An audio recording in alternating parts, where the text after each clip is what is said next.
Hello and welcome back to Frizz and the Grizz. My name is Trudeau. As always, joined by my co-host, D. Frizz himself. Buddy, what's going on? What is really good? Happy Monday, baby. As always, happy Monday. Today is Monday, August 22nd. Man, rumors have it, our guy Lamar, we were talking episode 1, give that man his money.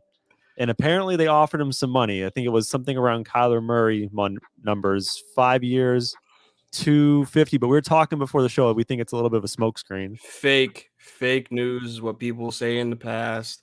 It's a terrible contract. It's guaranteed. For me, I can tell you the reason why they haven't released the details is $250.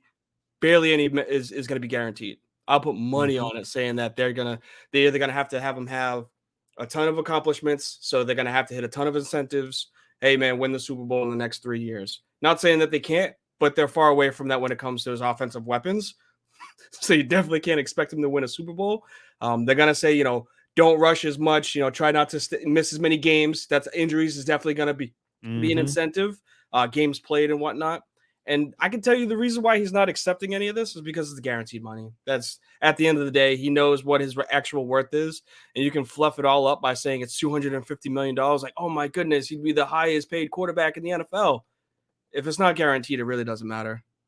Especially in football, man. That sport is so damn violent. And the way he plays, he's got to get that bag secured. I don't blame him. And you know what? This leak is definitely coming from the Ravens because they want to put that PR out there that they're giving him the money and he's being selfish. Yeah, it's one of those moves. So hold out, Lamar, man. Keep holding strong, buddy. They're gonna cave eventually. We're gonna have a fun show for you guys today. Yes, sir. We actually are not gonna go deviate a little bit from the norm. I'll get to the topic in a minute. This is gonna be like a special episode. We focus on one thing, but first, we really appreciate y'all watching and listening. We just want to ask you for some help. If you're a listener to the podcast, check out our Twitch page. You can watch us live. You can participate in the conversation. The Twitch that we actually stream on, it's DFrizzy_Frizz5. So DFRIZZY_ Frizz with 2 Z's, like Goose. 2 Z's and Frizz, like 2 O's and Goose. For all you New Englanders, Frizz, like FRIZZ5. So check us out on Twitch. Follow that channel. That way you can have your comments part of the show. We can interact with y'all. And for Darian, what do you got to tell for the live viewers that are watching right now? Yep, for live viewers, that was basically what you just said for the streaming. But again, we're on Facebook, we're on YouTube. For anybody that's going to catch us the day after, definitely catch the Apple Podcast, catch it on Spotify. Like that's where we really want you guys to listen in. We understand people they can drive home after work and try to tune into us live while you're seeing the video, but it's a lot easier for some people to listen to it the next day, especially if you got a lot going on. You commute into work, workout, at the gym or something like that. So definitely take advantage of all platforms that we're promoting on. For sure. And we want to be here for you, the listener, the viewer. So please, we ask you one thing, just follow those channels so we know you're there. We know you're listening. All right, let's get to the topic of the day. Shall we introduce us the right way?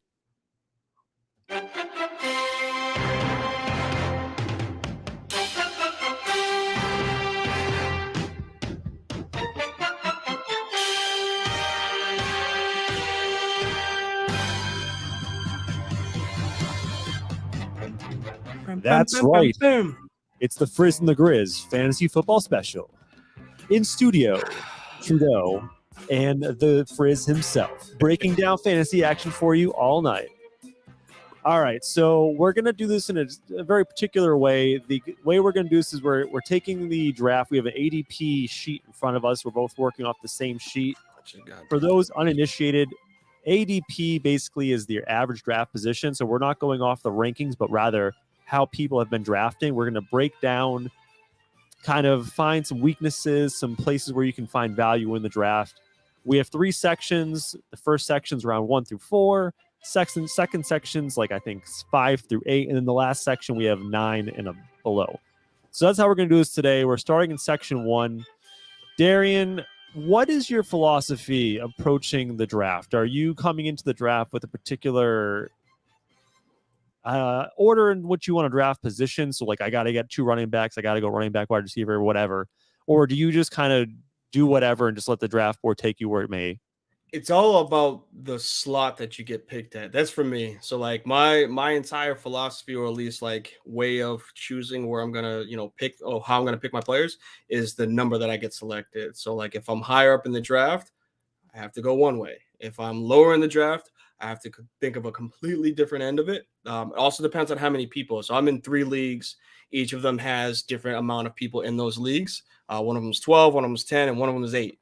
And that's literally like the best numbers to have, because you have different, obviously, positions for draft. But I'm definitely thinking about it whenever whatever number pick I am is how I'm gonna like cater towards like who I'm gonna be selecting, obviously, or how I'm gonna be selecting later in the drafts. Because first round is moot point. You're usually gonna see the same 10 people go, maybe 12 people depending on the format. But it's when you get to like rounds 5, 6, and 7 that order actually matters, because you got to see who's gonna be left over when everything swings. Do you care? Do you have a preference of being in the middle or the ends? Because some people like to be the end and go back to back, or be kind of in the middle and spread out their picks. I prefer to be in the middle because I hate waiting 20 minutes while Jim debates the 5th and 6th quarterback for 5 minutes. But I know some people like to be at the end and just go and stack it. Quarter is like the sweet spot for me. So if there's 10 people right between 2 and 3, if there's 12 people between 3 and 4, if there's 8, if you get the second pick, cool. But that's like my area that I think is like best for me picking wise, is right around that like 2 through 4, we'll say, area, depending on the size of the league. I will say, like, as far as draft strategy, not one strategy fits all. It's not one size fits all, right? Because my first word of advice to any fantasy player is know the rules, right? Know what the scoring system is, know what the rules are for your league, because it can vary differently, greatly, depending on the rules. So, for example, not all quarterbacks are created equal. Some leagues try to dampen the quarterback power, because quarterbacks on average can put up 3, maybe 4 touchdowns a game, a good one.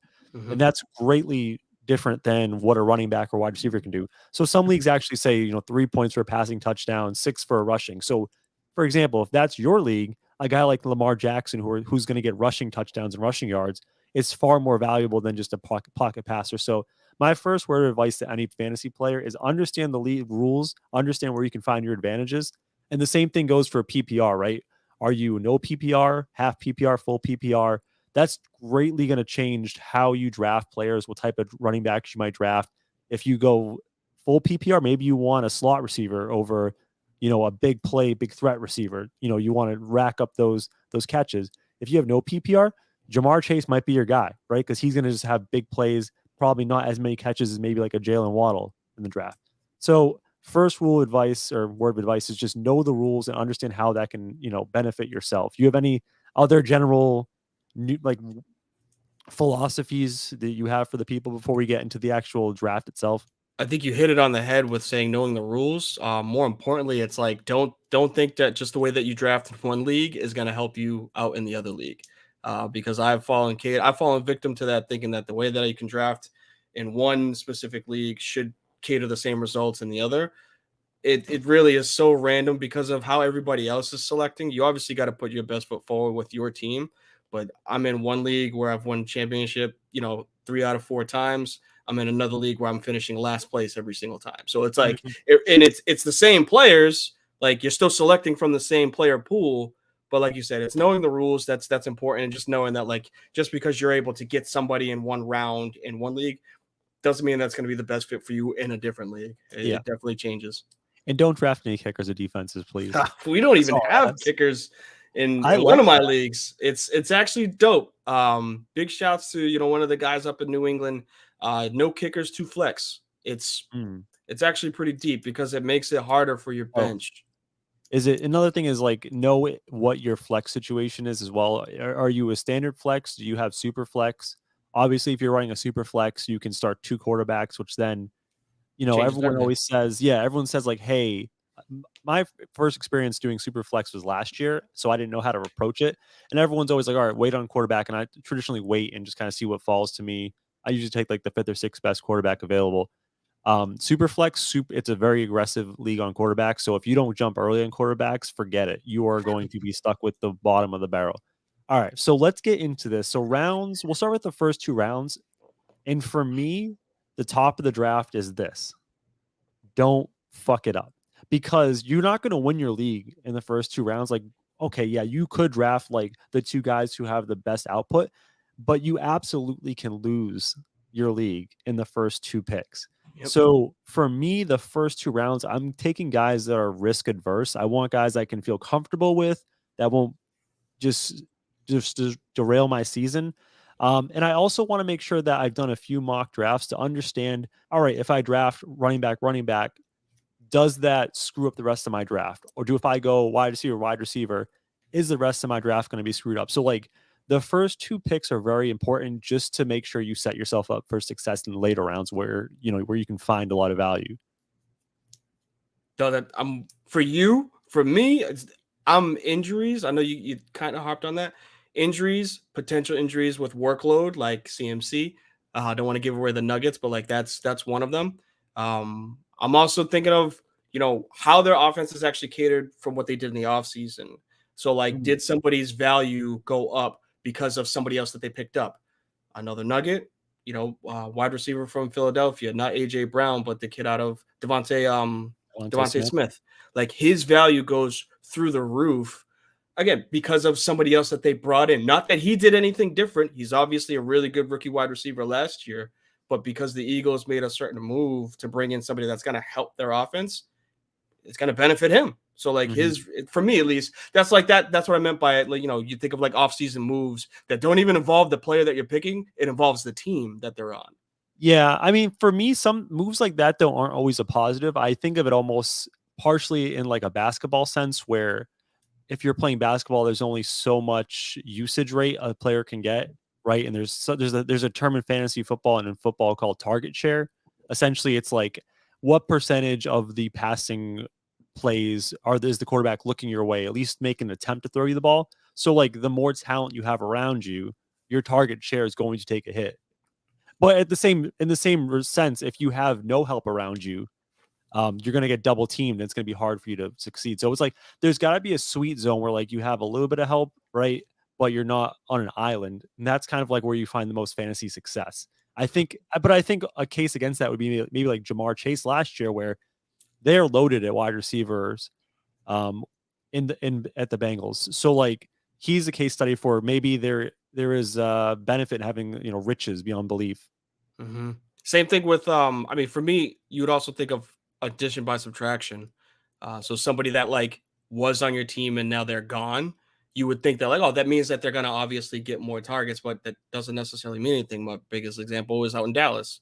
I think people that are thinking of somebody like a CD Lamb, I think that's actually going to hurt him because of someone like Amari Cooper is gone. Like, yeah. We can dive into well, it. Let's dive into this. So we talked about a lot of things, and a lot of it revolves around these first couple rounds. So the first big hot topic thing is like who to go number 1. I've seen 2 names thrown at number 1, and I have my preference. And I've done at least like 6 fantasy drafts in the past 2 days, and I've seen a trend. So the 2 players at the top of the draft have been Jonathan Taylor and Christian McCaffrey. And you alluded to it earlier, and I did as well. It's like I want to be as much risk adverse, especially with the number 1 overall pick, right? I don't want to draft a player who I can't count on being there. And we've seen time and time again, Christian McCaffrey is injured, right? Yeah, it's different injuries too, which is the problem for him. It's not like a lingering injury. We're just like, all right, well, like he finally had the surgery. He got it taken care of. He's done. It's like hamstring 1 year, ACL the next year, PCL the next year, different legs. It's like he loses his explosiveness the more that this continues to happen. And Panthers are obviously bringing in help for it. I'm pretty sure they drafted a running back because of that. Yeah, I think did they have Chuba Hubbard last year? Is he still there? Yep, he is. He was a very good backup. So for me, I think Jonathan Taylor, easy number 1. And then you have to go. I mean, is there a case for Christian McCaffrey not going to for me, like, because his ceiling, he has probably the highest ceiling in fantasy, right? So like it's hard for me to say I'm passing up on him at number 2, but is there a case for anyone else in your opinion to go above him? Derrick Henry. And this is though. So we talk about all the injuries and like workload and whatnot. Derrick Henry is an anomaly. He is a freakish athlete that everybody says that the wheels are going to fall off. He got 300 carries in Alabama per year. He got 300 carries in Tennessee every year. And it took some freak accident for him to get injured last year, and he still had the ability to come back. Like, that's just a freight train for the next, I would say, 3 years based off of the way that he's being used. That if he's there at 2, I'm taking him.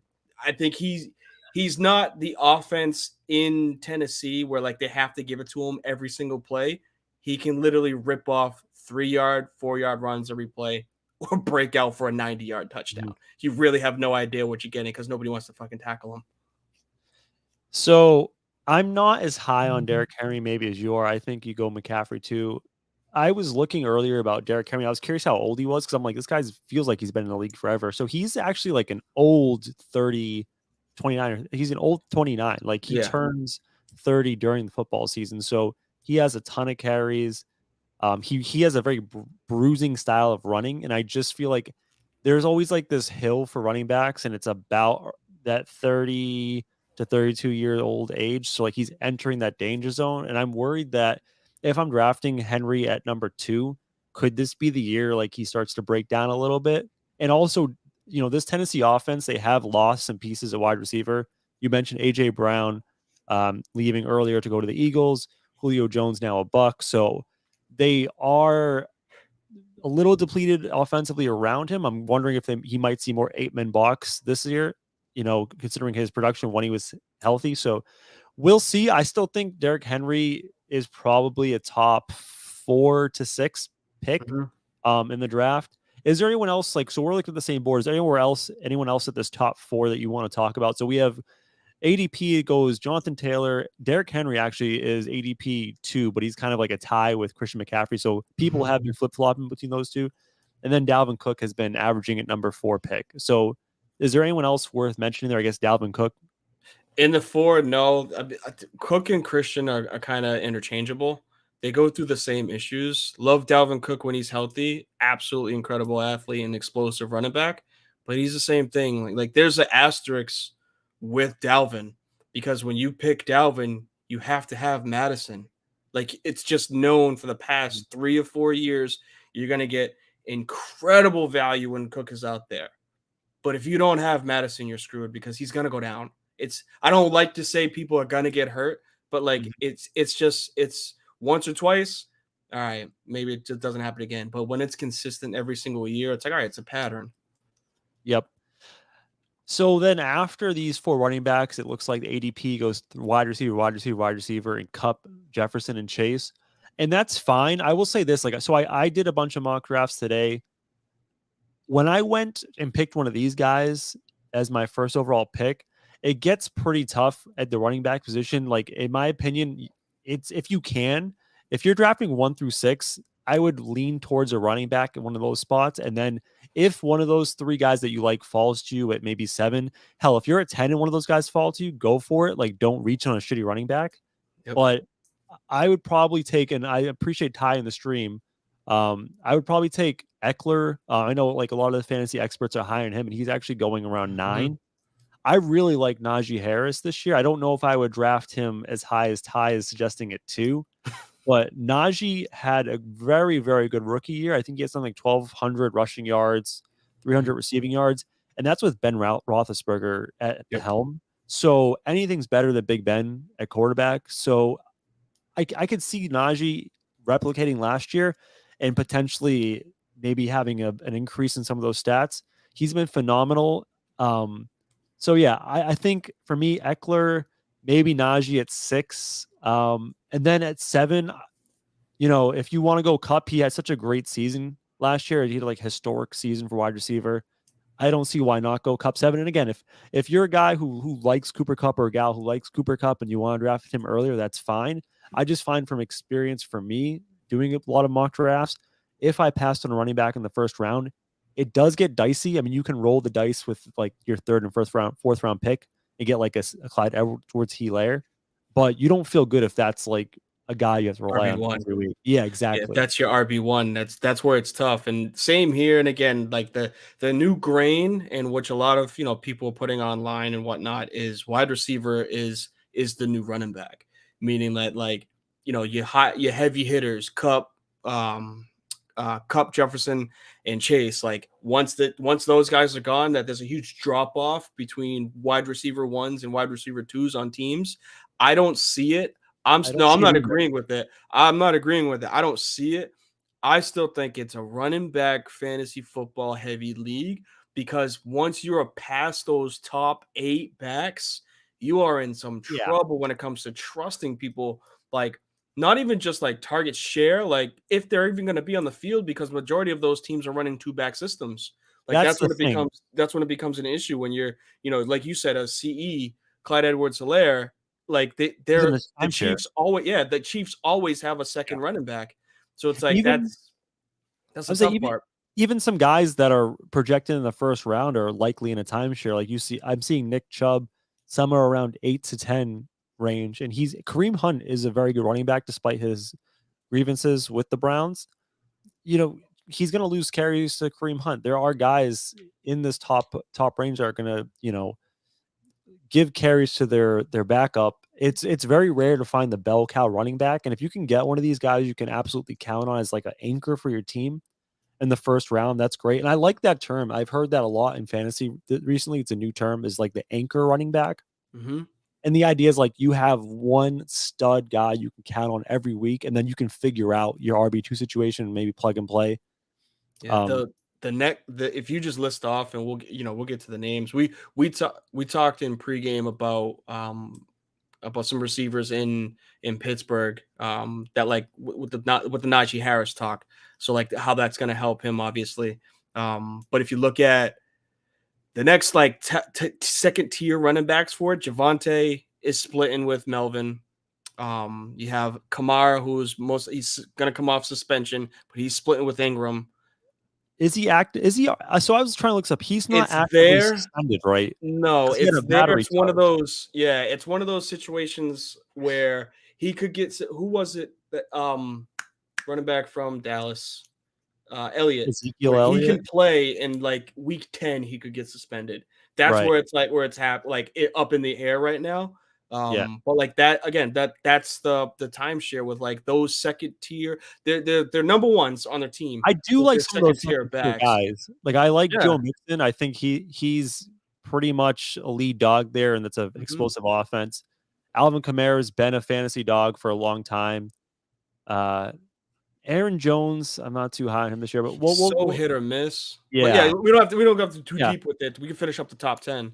But But like just a that last was the comment running backs. on the first round in the top 10. Like, so there's 4 wide receivers if you're in a 12 team league. One other thing I want to mention too is we talked about know your rules, right? It's a very different situation if you're in a 3 wide receiver or a 2 wide receiver league, right? If you're in a 3 wide receiver league, which I am, like there is a premium on getting some good wide receivers because you're gonna have to fill that roster out. So just keep that in mind. Like if you only need 2, then you can be a little more conservative. Of those top 3 though, like I do have concerns a little bit about Cooper. Like even these stud wide receivers, Cooper Cup, like there's no way in hell like he has the same season as last Replicate. year. There's regression, right? Jamar Chase, like I was a proud Jamar Chase fantasy like I rostered him last year. The He best. was so frustrating because there were weeks like he's going 7 overall. There were weeks where I sat him because he had dud, like 3 duds in a row. Mhm. So I know he had a fantastic postseason run in Super Bowl, and that might be why he's jumping to the top. But there are some red flags with all of these wide receivers at the top, and that's why I'm a little more comfortable taking one of these running backs and waiting and seeing how the wide receivers shake out. Also, just a quick note on those two. Um, Wide receivers after a breakout year typically have lower stats the next Yeah, year. So big breakout years, not just like they like if you look at Cooper Cup year to year, it was like increased every single year. Receptions, yards. I think he had a dip in touchdowns one year, but like it was increased every single year. And then yeah, last year happened. meaning that was his breakout season, even when he had a consistent 4 years leading up to it. Same 3 years leading up to it. Same thing with like Chase. Like he's a rookie, but like he just did what he did next year. It's going to be really hard to replicate that.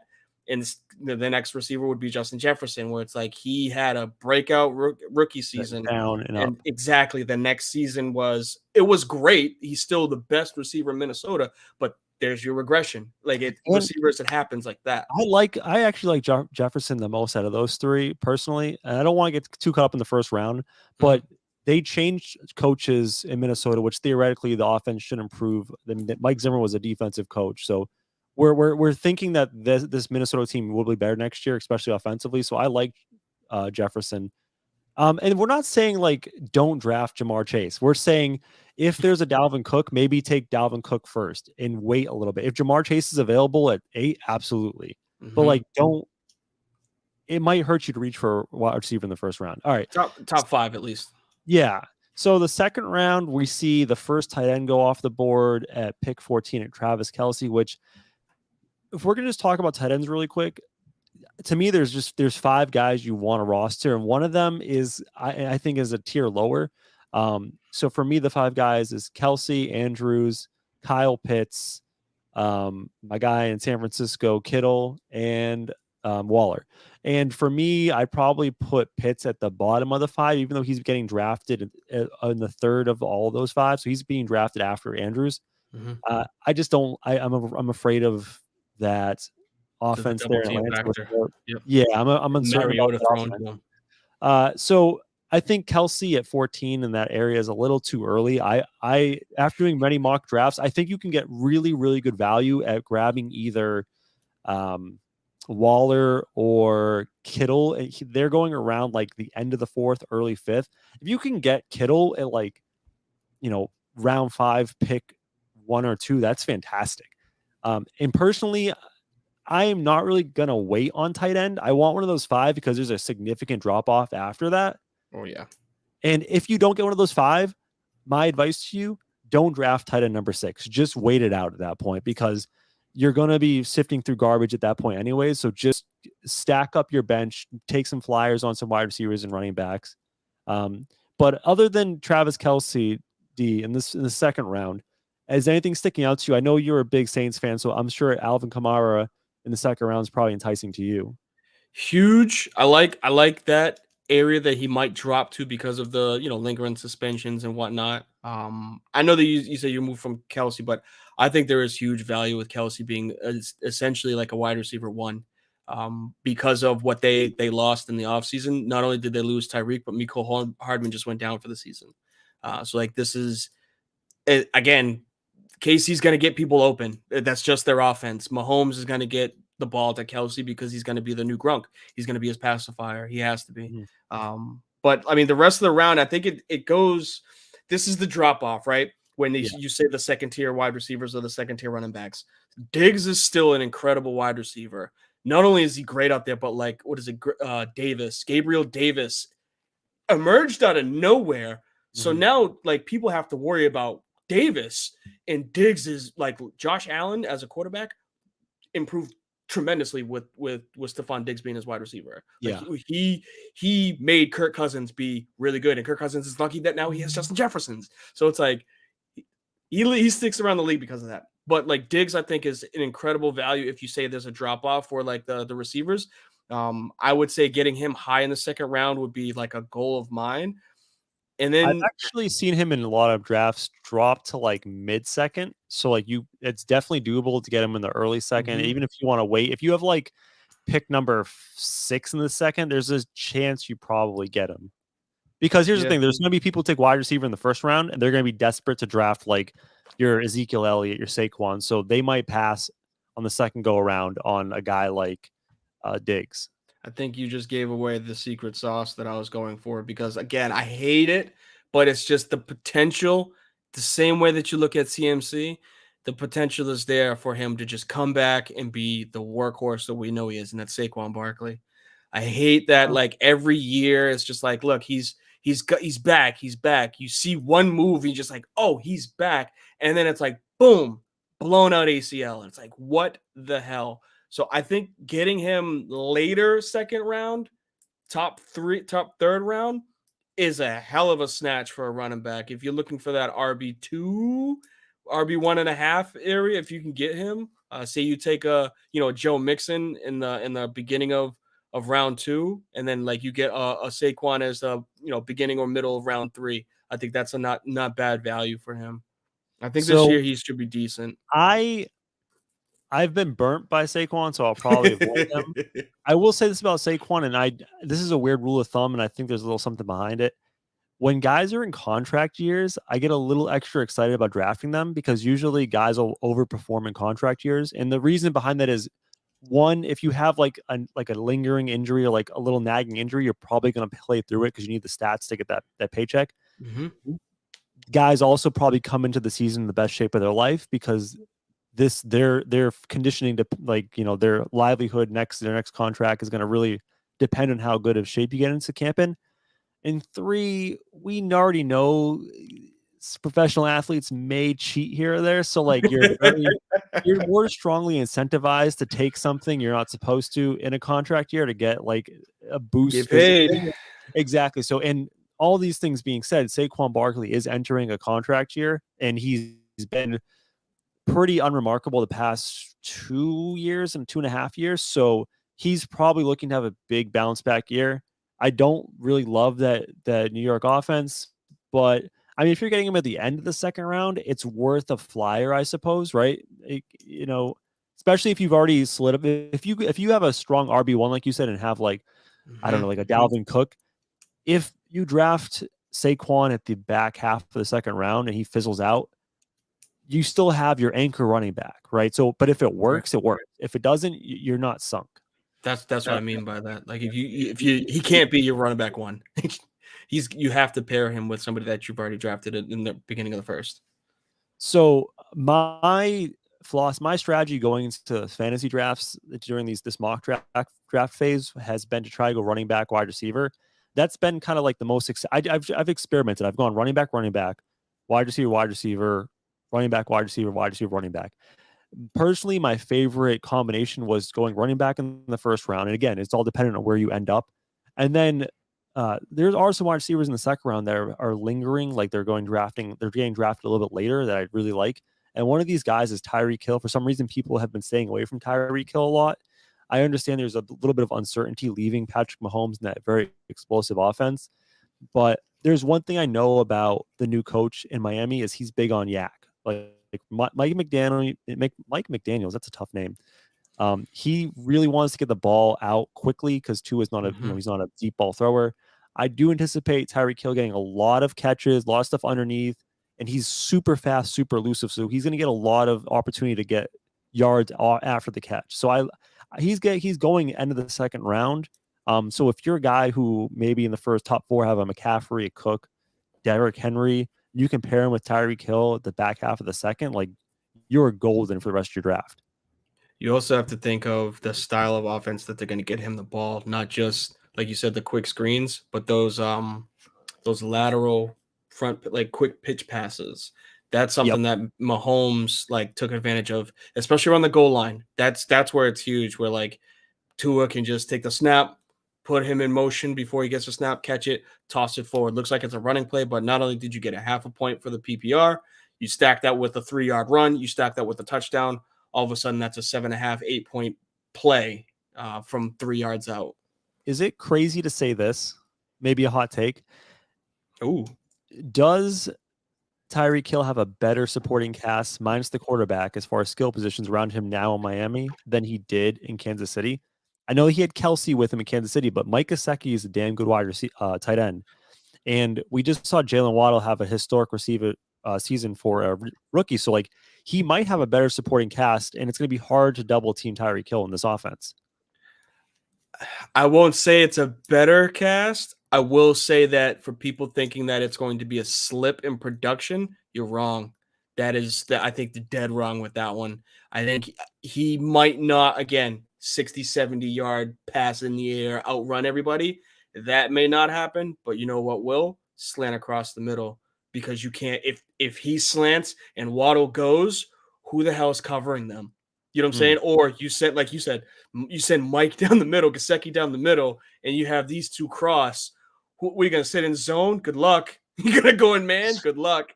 Like he is going to benefit greatly being in Miami because of who's opposite side of him. And that's Jalen Waddle and, like you said, Gesicki.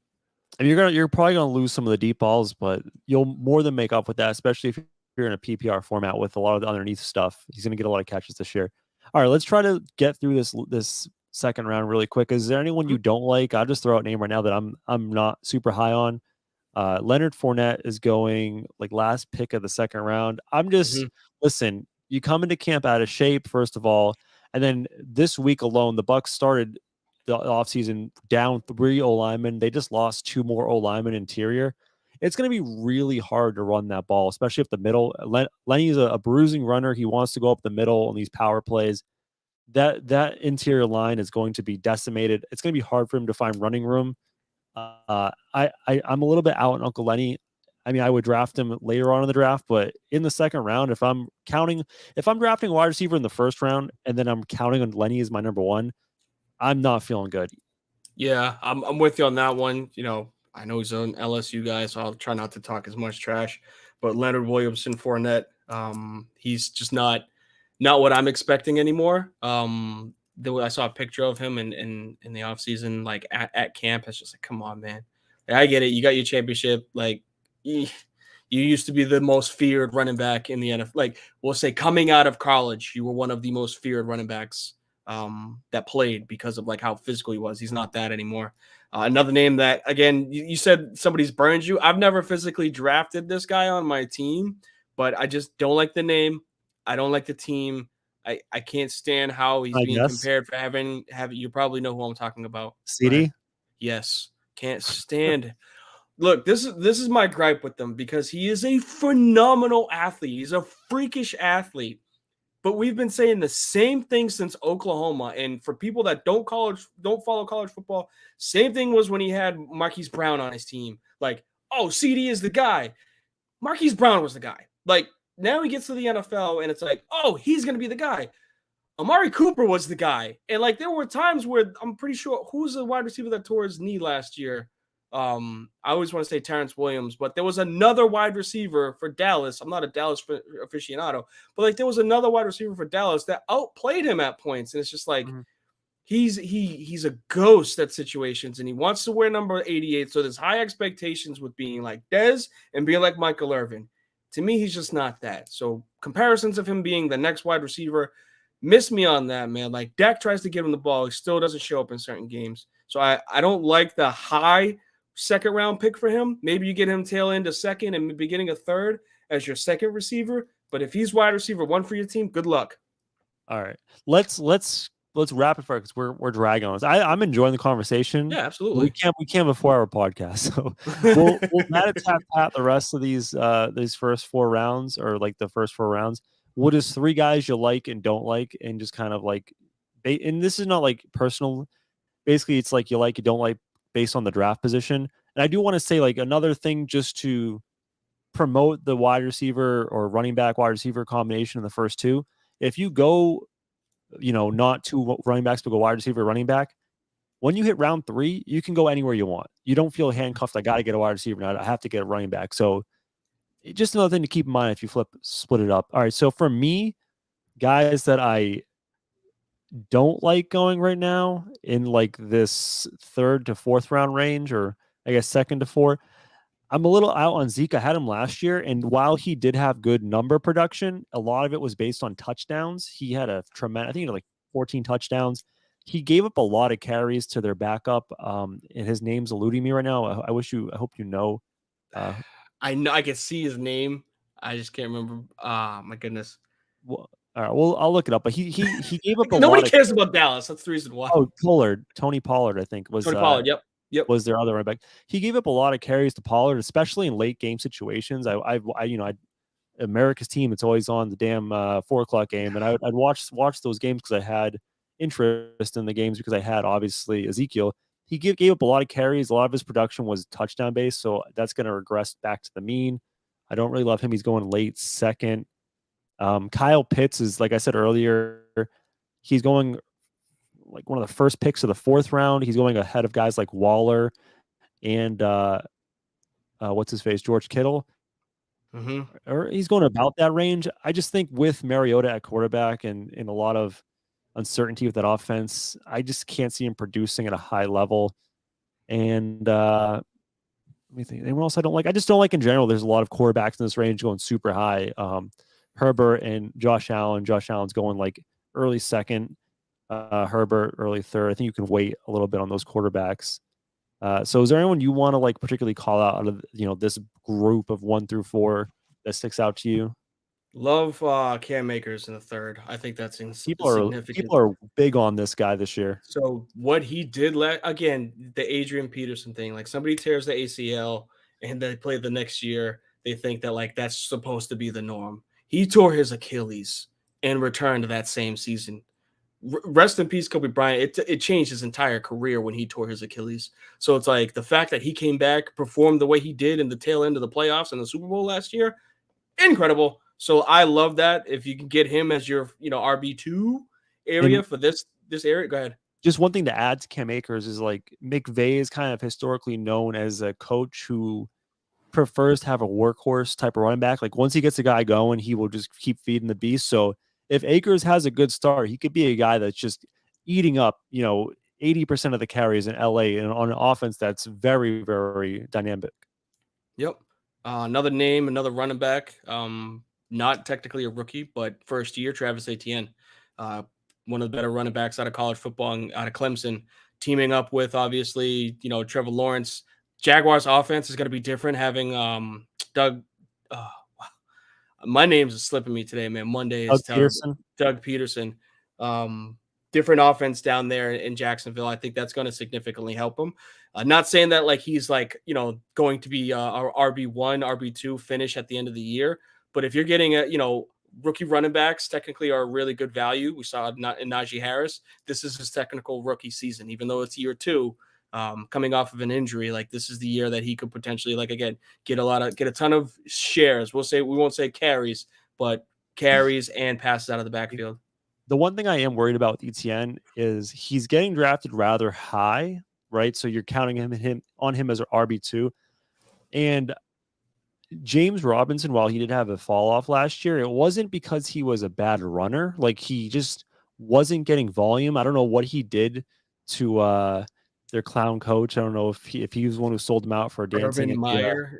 Yeah, I don't know if he was the one who put the Urban Meyer video online, but like he was getting in some games 5 carries. I still think he's a very good running back because in games where he got 15 plus carries, he got easily 100 yards. So I don't think it's a lock that ETN's going to just dominate that backfield. But, if he's the pass catcher that we think he could be, yeah, I'm with you on that. Yeah, and the 3 to hate just because of issues with injuries, suspensions. I don't think D-Hop is it anymore. I think he's on the tail end of his career.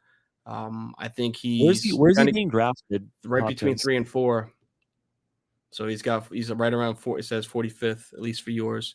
But a low 45th. Like I'm not high on that with D-Hop.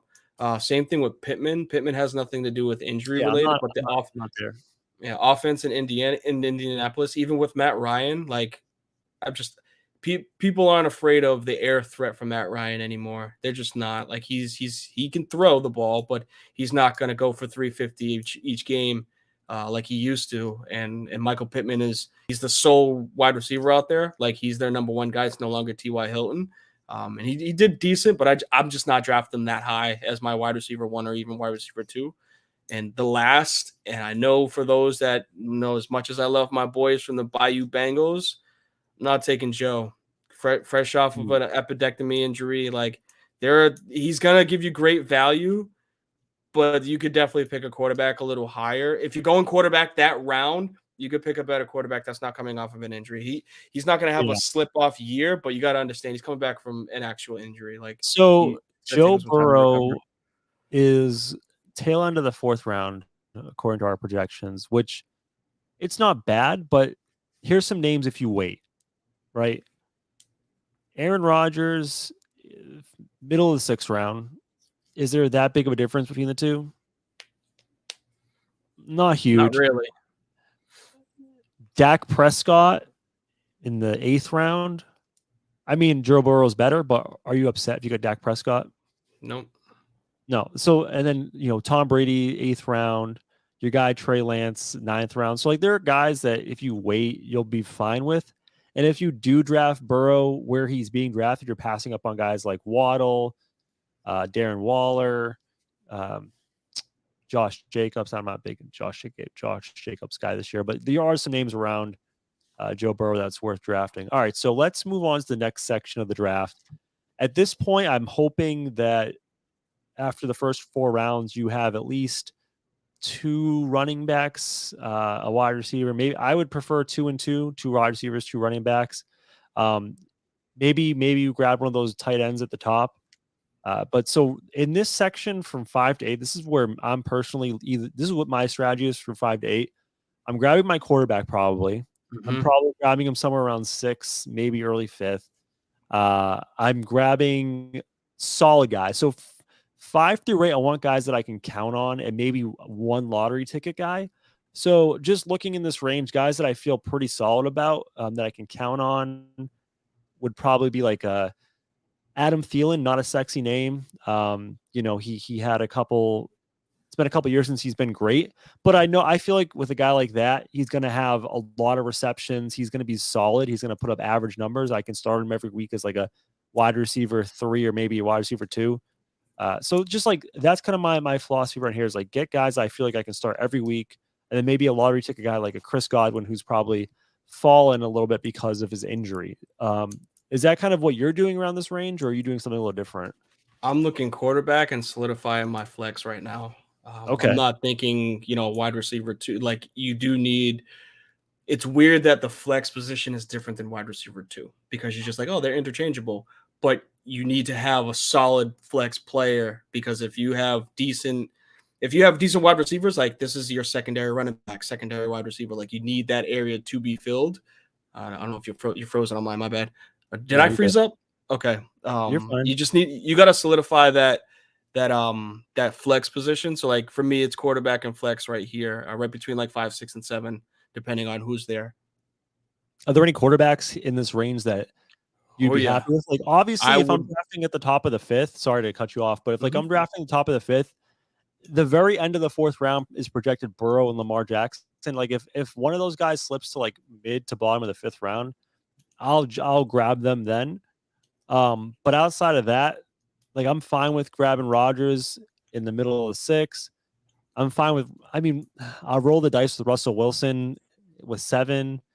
I mean, I know you don't love the toddler runner, the infant runner, Kyler Murray, but he's there for grab. And if we talked right off the jump, like if you're in a league that rewards rushing touchdowns more than passing touchdowns, you're gonna say Jalen Hurts right there in the 5th round, he'll get you a ton of rushing touchdowns. So, that could be an option if that's your scoring. For me, that's huge in this location, depending on, like I said, if you got your wide receiver 1, running back 1 taken care of, you have that strong flex. If you're in the 5th round and you have the opportunity to get a rushing quarterback, you know what I'm saying? Like you said, Lamar's available where you don't have to rely on 253 passing each game. You can rely on 200, 1 running, 1 rushing, 1 passing. Again, knowing the rules, especially if you got those quarterbacks that 4 points is going to be a passing touchdown. This is huge getting this style of quarterback in the 5th round where you're going to get, 2 to 250 passing and then 6 for rushing. You're essentially replacing that position with another running back and getting that style of quarterback this early in the 5th, 6th.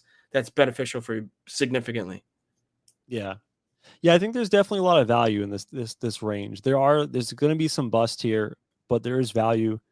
I like another guy of value is Jerry Jeudy, Denver, right? Because he's a guy who was highly touted out of college. I believe he was a 1st round pick, if I'm not mistaken, like maybe the middle of the 1st round picks. Hasn't really had an opportunity to flourish because they've had I forget their previous head coach name. He was a defensive coach, but with that and also having Drew Lock at quarterback, he really doesn't have an opportunity to flourish. Now that he has Russell Wilson, you probably going to see that skill set really show itself. And he's going beginning of the 6th round. Again, this is one of those guys where I consider like a lottery ticket. At this range, if I swing and miss, I'm not killing myself. Jerry Jeudy could end up by being like a top 15 wide receiver, maybe top 10, but he could also be, ranked 40. So I think he's a guy with a lot of variance, a high floor, high ceiling. And that's what I'm looking in this range. Give me one guy with high floor, low ceiling. I'm sorry, high floor, low ceiling. And then give me maybe like one or two guys with like a high floor that I can count on. Jerry Jeudy being one of them because of the subtraction of Tim Patrick. I was going that route anyway. So you kind of stole my thunder with that one, unfortunately. People might sleep on it, but I saw a message or a tweet that was saying, Arizona got killed in the trade for Brandon Cooks. This dude has produced every single year, no matter who his quarterback is. You're starting to believe that like it's him that's helping the quarterback position as opposed to vice versa. Because we all thought that, when he was in New England, it's like, oh, he wasn't utilized correctly. But he goes to Houston with Davis Mills as his quarterback, still put up over 1,010 touchdowns. Like, I think that's a hell of a pick. So, high ceiling for him because he's going to get the workload that they need. And the little guy, Devin Singletary, I'm a big fan of his. I feel like his usage rate for Buffalo is always going to be. You think he's not going to get the goal line carries? He does. Like they don't take him off the field because he's fast. So I think that's another hit out of the park if you get that area 6-7. If you get to draft that style of running back 6th or 7th round, huge value for it. Someone I don't like, even though he's out in LA now. I'm not a fan of Allen Robinson. Never have been. I feel like he's got a great running ability, but like he doesn't produce on the field. He gets you down to the goal line, but he's not a goal line threat. Yeah, the Allen Robinson thing I found to be interesting. He's going the beginning of the 6th. He hasn't really produced a ton in the past couple of years. I think this is more of a opportunity thing with them losing Robert Woods and then Odell Beckham being injured as well. I don't think he's even on the team anymore. So I think it's like he's the wide receiver 2 on what should be a very explosive offense with Sean McVay. So maybe that's why people are drafting him high. I would probably shy away from that. A guy that I'm interested in, and I think this is one of those boomer bust types of players in this range, Marquise Brown, Hollywood Brown. I know he's had his struggles in Baltimore with catching and not really producing as they hoped he would, but you alluded to earlier, they're going to be without Hopkins for 6 games, right? So Hollywood Brown's going to be their number 1 for at least 6 games, and there's not a hell of a lot of competition around him. So he's going to get opportunity. I mean, he had opportunity in Baltimore, but he's going to get more opportunity now in Arizona, and it's a new change of scenery. So again, it could be your lottery ticket to, getting 15 to 20 fantasy points a week, or it could be a guy that's getting, 3 catches. I'm not worried about taking some chances here just because hopefully in the first 4 rounds, I've built out a pretty solid, set of wide receivers and running backs where I can take swings and misses. There was a couple other guys I want to mention before we left this range.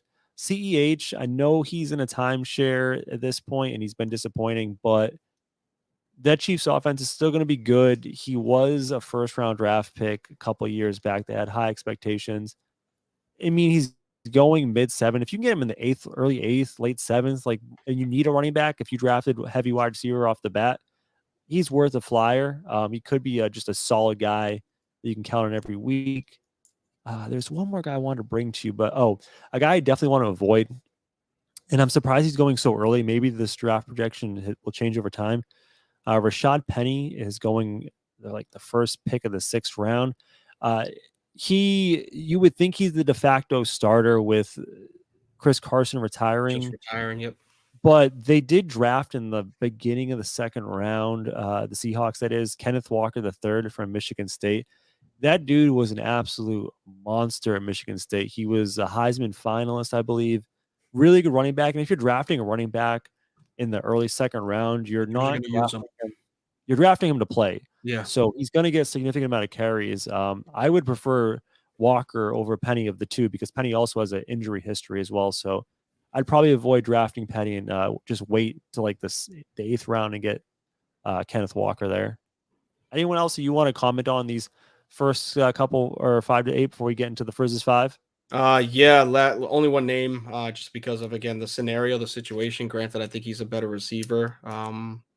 But Amari Cooper, unfortunately, I think his I'm not people usually stick away from Browns players. Have Deshaun Watson been there the first part of the season, I'd say this is a great area for him. Him not being there for 10 games, no, not a chance. I'm sorry. I don't mind.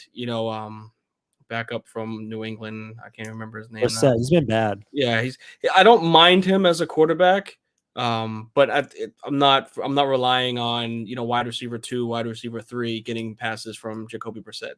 Unfortunately, so that's a product of his situation. It's not a talent thing, because I think had Deshaun Watson been there, he's 6, maybe even 5, depending on how their offense is going to run. But I'm not wasting wide receiver 2, wide receiver 3 area on somebody that's not going to get big production until half the season's over. Yeah. All right. So we've covered like the meat of the draft, rounds 1 through 8. The last section of the draft's kind of going to be like everything else. So it's like a lot of guys that could be lottery tickets that could kind of win you a league. But before we get into that, we're going to get to the hottest segment in all of podcasting. Are you ready, sir? Oh, boy. Prepare yourselves for the greatest and most unique segment in podcast history. Let's rank some stuff with D. It's time for Frizz's 5. Woo! As always, a weekly segment, Frizz's 5. Our very own D Frizz gives us his top 5 of something. This week, what are we ranking, Darian? So we had a hell of a commotion last week with ranking the cereals. I'm ready to go unhealthy today. Not saying the cereal was healthy, but we're going top 5 fast food joints for your boy Frizzy Frizz. All right, cracking the back on this one, because I'm talking about give me all the gluttonous. When I'm starving and I need to go out and spend some bread, I'm just going to get that quick meal. Number 5. And again, we got to start it off as we started off every single Can I do it? Go ahead. It's his 5, not your 5. You were close, but you got to throw it in like it's like a food. It ain't your 5. It's my top 5. So we're going to start this up, baby. Number 5 might be because it's the boy in the South now. King of the South, Prince of the South, whatever you want to call him. But I'm going with Bojangles. Bro, the chicken from Bojangles. Whoo! Miss me with KFC. Miss me with Popeyes. Oh my Lord. They jumped quick. And they knocked out some heavy hitters. I won't lie to you. But man, I'm with me some Bojangles. It's bow time anytime. That's where I'm going for some chicken. When I hear Bojangles, all I can think about is that rap song. It's like something about, what was it? Got me like Bojangles. Something, I don't know. I got to find the name of the song. Wrap around your ankles. Call that bitch Bojangles. Yes. Yes. She got her hands up on her knees and her bows in her thigh. Yes. Yin Twins. Yep. Yes. But yes, I'm definitely going Bojangles number 5, man. That chicken is incredible. Number 4, Jersey Mike subs. I will say, of all the sub places, Jersey Mike's is the superior one. Top tier, baby. Top tier. The number 17 heavy hitter with the steak and cheese. Oh, I just had one over the weekend, so it might be just like a closeness bias. It just happened. But man, every time you order a steak and cheese from Jersey Mike's or an Italian grinder, they come out incredibly great. Like the bread is awesome. Quiznos? Like that was the big sub leader at one point. They toast all their subs. Don't nobody like Quiznos. What happened to Quiznos? Did you hear that? I can hear you. Fan? Nah, I'm not. Oh. I'm not. They I don't know if they toast all their subs, but all their commercials shows them toasting subs. I don't like toasted subs. Okay. But all right, number 3. Number 3. Five Guys burgers and fries. So I made my own top 5, and that is also my number 3. That's what I like to hear. Five Guys, man. There's something about them burgers. They're all double cheeseburgers, which I absolutely love. You can get some with bacon, but to top it off, bro, them fries, those fries are incredible. I won't lie to you. They're not crunchy. That you just grab them all greasy and whatnot. You can see through the bag at the bottom, all grease. Just love it. That's me. Again, if I'm looking to just get fat, I need all the grease. Five Guys. That's where I'm going. If you order a small fry at Five Guys, they just fill the bag with fries. They're just like, nah, not today. We got to get rid of all these damn potatoes. If you don't come home with diabetes, you're not doing it right. Exactly. And speaking of, because this was the number one for a very large portion of my life, and they no longer are the number one. But I'm feeling real good. Ba-da-ba-ba-ba. Oh, wow. McDonald's is now my number two. That's a classic. It is, man, and they were number one for a very large portion of my life. Like double quarter pounder with cheese. Like I used to get them shits when I was in high school. We used to have those gold cards. Used to buy one, get one. It was like incredible. Friday nights after football games, man, go to McDonald's, get you 2 sandwiches. Loved it. McDonald's fries, golden crisp. McDonald's chicken nuggets, incredible. Hell of a menu. So that's. I wish they were number 2, but they are no. I mean, I wish they were number 1, but they are no longer that number. Number 1. Can I get a drum roll, please?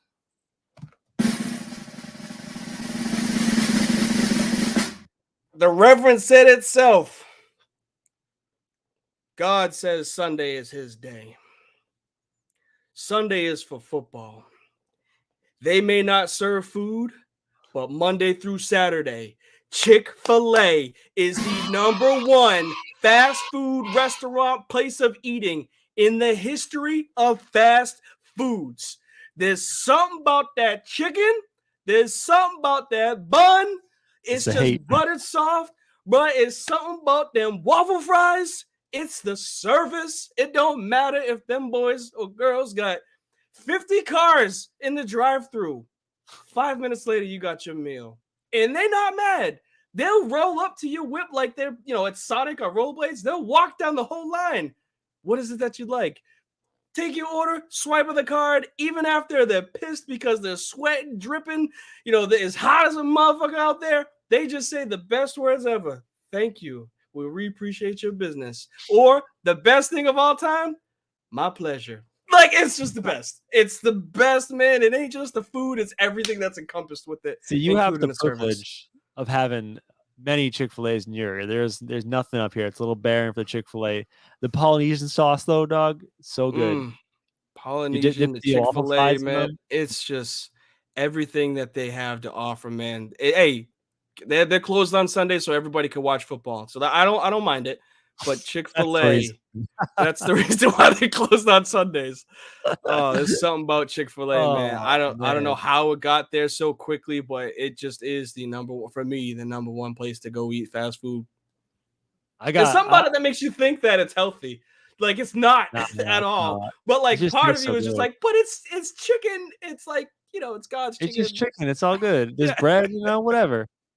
I got passionate about this one. I made a top 5. I was curious how close it was to your top 5. I'm going to throw a different graphic for this one. This is the Trudeau's truth. Number 5, I had Papa John's. I feel like it's the best chain pizza place, right? It's solid. Mm-hmm. They are, they're a little racist, so they're only number 5 on my list.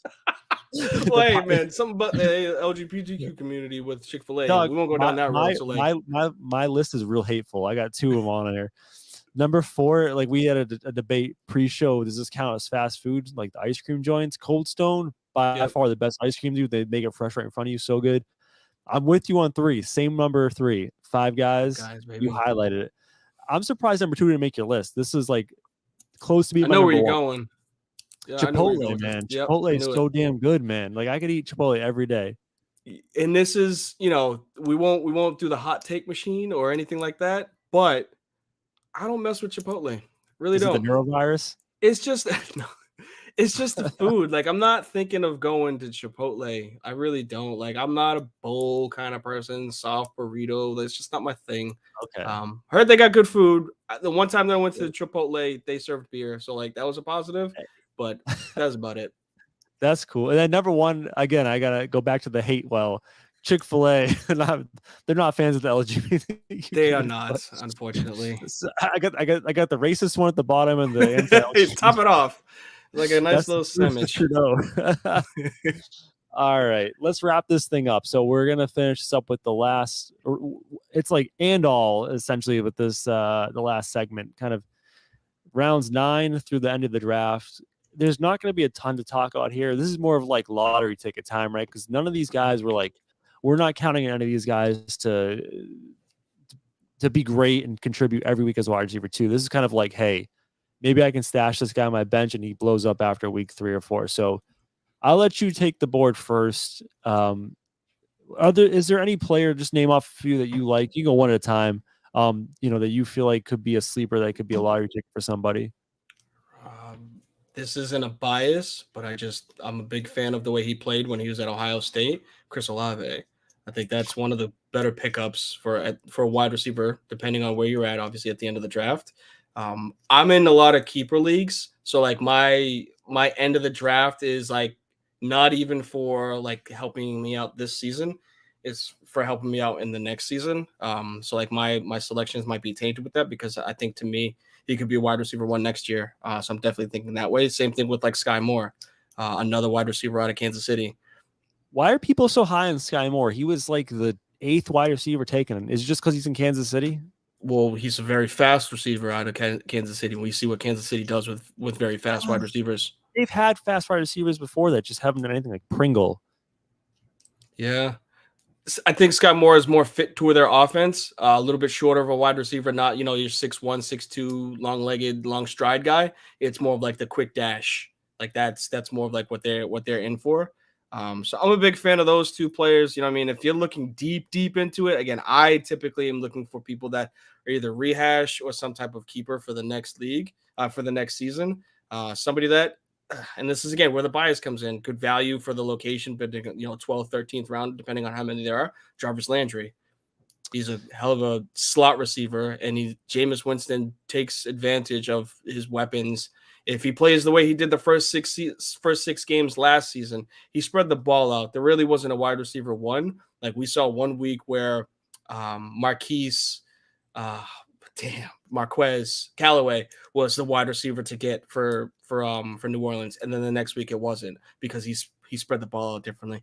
Juice is going to get the ball decent amount, not just in passing the ball, but he's going to either pass the ball himself or he's going to catch those running back plays around the goal line. He did that a lot in Miami. He did it a lot in Cleveland. Yeah, and then if Michael Thomas is, we're unsure about his status at this point with his hamstring. If he misses time, I think that'd probably bump Landry to wide receiver 1. So there's going to be opportunity there. He's not a bad guy to have. For me, a guy like Landry is a bit too old as like a flyer. I want more of like a young guy who has never done it before that could be like just blow out of nowhere. Mm-hmm.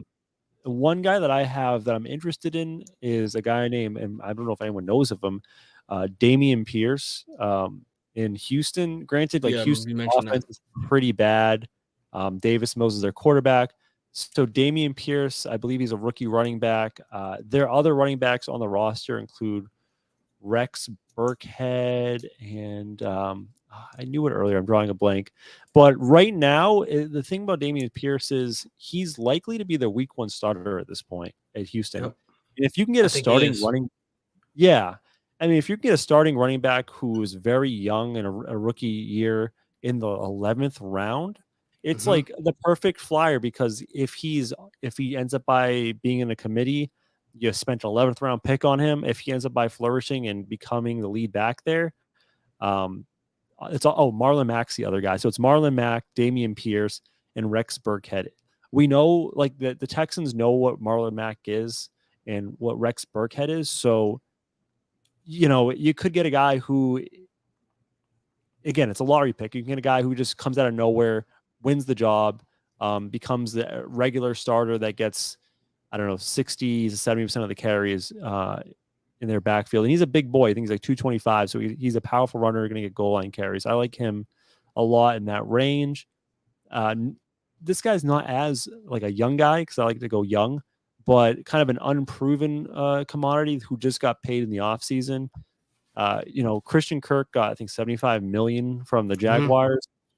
They didn't give him that money to not be part of that offense. I believe he's going to be their top pass catching threat if not tied for one of the top catching threats. They're going to be better under Doug Peterson, right? And I anticipate that Trevor Lawrence will take a leap forward. So Christian Kirk is going around middle around 10. That's a great wide receiver flyer. If you already have 2 wide receivers, 3 wide receivers, he could be a guy maybe who slots into your flex. If you need a flex player, he could be a wide receiver 3. And best case scenario is you don't need to start him, and he's like that last guy on your bench. Mm-hmm. If he ends up by making huge plays out in Jacksonville, boom, there you go. So like, I think those 2 guys are relatively unproven. Could be lottery tickets. In this range, I'm definitely going to avoid people who are low, like the floor guys, like guys who are just a floor setter. So like, I don't know, like an out. Trying to think of a guy who's like a good floor. Like, all right, Nelson Aguilar is going 2 rounds ahead of.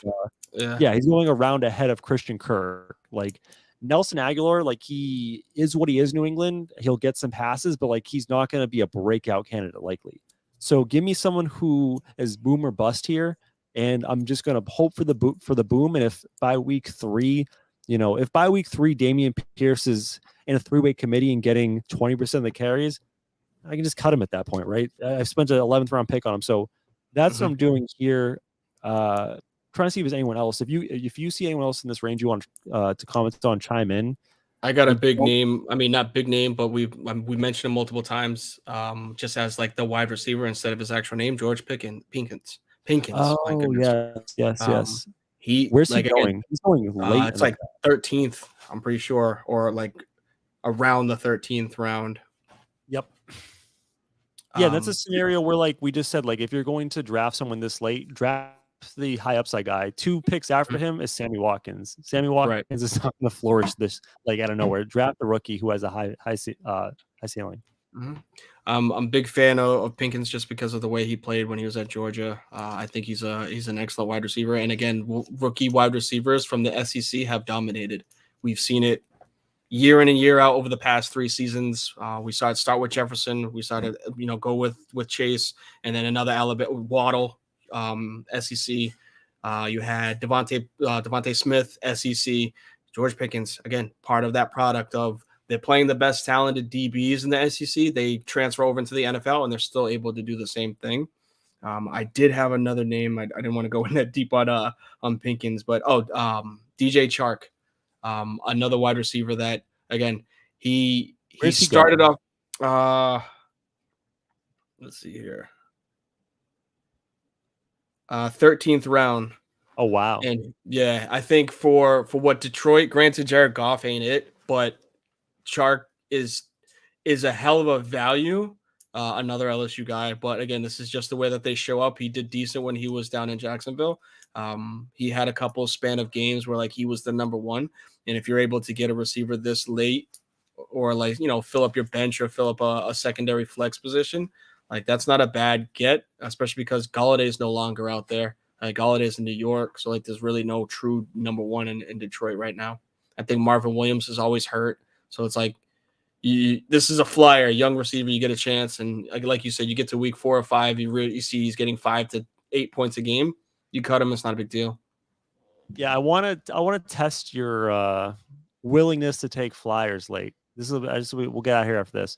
So you talked about Pickens and how you liked him. He could be like a lottery ticket, right? Like, and we talked about maybe taking the lottery tickets this late over kind of like low or high floor guys. So I'm gonna name off wide receivers that are close in range, and I want to know if you'd rather have Pickens or this other guy. So like 4 or 5 picks ahead of Pickens, Julio Jones. Would you rather have Julio Jones or Pickens in that spot? Pickens. I think I'm with you. Jarvis Landry or Pickens? I know it's tough because you're a Saints guy. No. If by week 1 they've made the backup, not backup, but the kid from Pitt, wide receiver. Well, we're talking about like at the draft, like you don't have any foresight. Oh, okay. Got if you had a draft today without knowing who the starter would be, Pickens. Yeah. Devontae Parker or Pickens? Parker. Really? You think he has that much upside, huh? I think they're gonna force the ball to Parker in New England. That'll be an interesting situation to see how that unfolds. For sure. All right. One last name I want to throw out there is Chase Claypool. I like him early 12th round. I know he has a ton of talent. I'm just going to hope that Big Ben was holding him back. The thing is, and I've said this every single year, he takes so many hits. Not only does he take hits, he hits the ground so hard that he takes himself out of games. So like I shy away from Chase.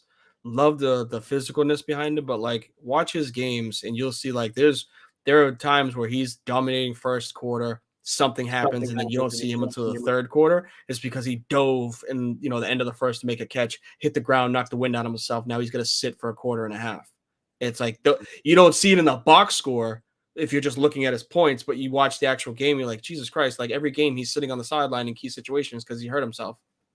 Was it Chase or Juju that was dancing when they were trying to hurry up and snap the ball in Pittsburgh? I don't know. Juju was hurt last year, so I don't think it was him. It was Chase. I remember Juju stole his bike back in Detroit. Yeah, it's a lot. It's a lot to unpack. A solid hour, 15 minutes of fantasy football talk and some fast food in between. But I hope that what we did could at least help some people navigate their draft. Again, like I wouldn't take what we say as gospel. I don't think anyone really, any of the fantasy people, like Matthew Berry, whatever, none of their words gospel. I think it's just philosophy behind how you approach the draft for sure. And last thing before we get out of here, we said it on the front end, I want to say it on the back end. If you're watching live on Twitch, Facebook, or YouTube, please find us on Apple Podcasts, Spotify. Just follow the podcast. And again, if you're listening to the podcast, so we do both, check out the live stream. That way you can kind of interact with the show. The preferred method, catch us on Twitch. It's at dfrizzy_frizz5 with 2 Z's on those Z's. So again, thanks for watching. Another episode of Frizz and the Grizz in the books. Peace out. Deuces.